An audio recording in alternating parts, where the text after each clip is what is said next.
Bonjour Vincent. Bonjour Carla. Je suis heureuse de te recevoir aujourd'hui pour la première fois dans cette Poste Café. J'ai déjà reçu Gilles et Hugo qui travaillent avec toi dans la cellule B2B. Est-ce que tu pourrais me parler de toi et aussi sur quelle zone géographique tu opères ? Oui, bien sûr. Alors, je suis Vincent Rigaud. Comme tu l'as dit, je travaille avec Gilles et Hugo. Alors, on est tous les trois responsables commerciaux. Gilles et Hugo sont plutôt sur le sud de la France et l'ouest, et aussi un peu l'est d'ailleurs pour Gilles. Et moi, je suis principalement sur le nord et sur le nord-ouest de la France. D'accord, super. Et donc ça fait maintenant 1 an que tu as intégré Tility.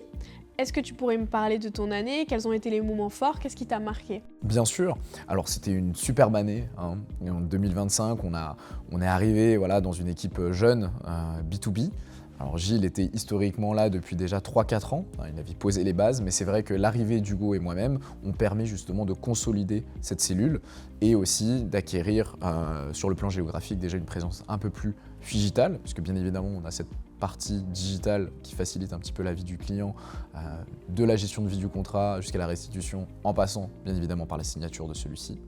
Et notre présence physique à Hugo, Gilles et moi-même qui permettent aux clients d'avoir un point d'ancrage, un pilier, et ce côté aussi, équipe dévouée. Donc ça c'est quelque chose qui m'a vraiment marqué et c'est sûrement mon plus beau souvenir, c'est-à-dire qu'on a une équipe vraiment en interne qui est dédiée au client pour faire en sorte que celui-ci soit content et satisfait. C'est vrai que vous avez une réelle synergie et c'est beau à voir. Et du coup, est-ce qu'avec toute l'expérience que tu as acquise durant 1 an, tu as pu relever des problématiques auprès des clients qui gèrent des flottes auto ? Alors la problématique principale qu'on va retrouver chez nos clients, ça va être le manque de suivi. On a des clients aujourd'hui qui travaillent pour la majorité avec des institutionnels.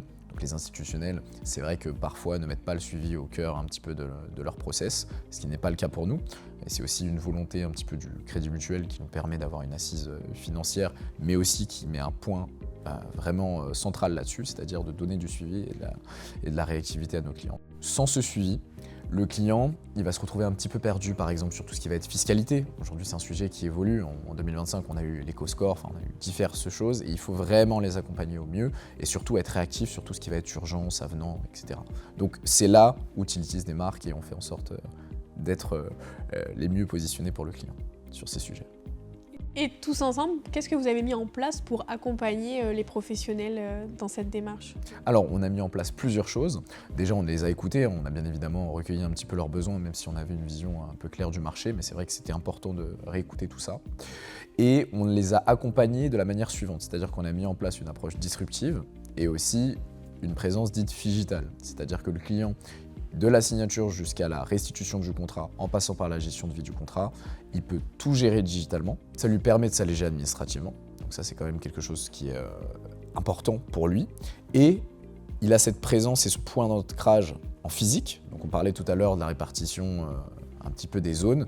Ça, c'est quelque chose qui est important pour lui, d'avoir quelqu'un au bout du fil et surtout quelqu'un qui est présent physiquement s'il y a un problème ou si par exemple il a besoin de réunions. Souvent les clients aujourd'hui sont demandeurs en fait d'avoir une présence physique sur le terrain. Et avec cette année qui touche à sa fin, et en sachant tout ça maintenant, comment tu abordes l'année 2026 ? J'aborde l'année 2026 de la meilleure des manières, puisque l'année 2025 fut une super belle année pour toute l'équipe. Donc on espère faire encore mieux, satisfaire nos clients encore plus, les accompagner aussi au mieux, c'est important, et aussi pouvoir s'implanter un petit peu plus dans le marché, et que nos clients sur 2026 soient les meilleurs ambassadeurs possibles. C'est tout ce que je vous souhaite. Mais en tout cas, merci beaucoup d'avoir pris le temps d'échanger avec moi. On va se retrouver très bientôt pour parler fiscalité pour l'année 2026. Et en tout cas, si vous nous écoutez et que vous avez un projet de flotte auto, n'hésitez pas à faire appel à Vincent, qui se fera un plaisir de vous accompagner.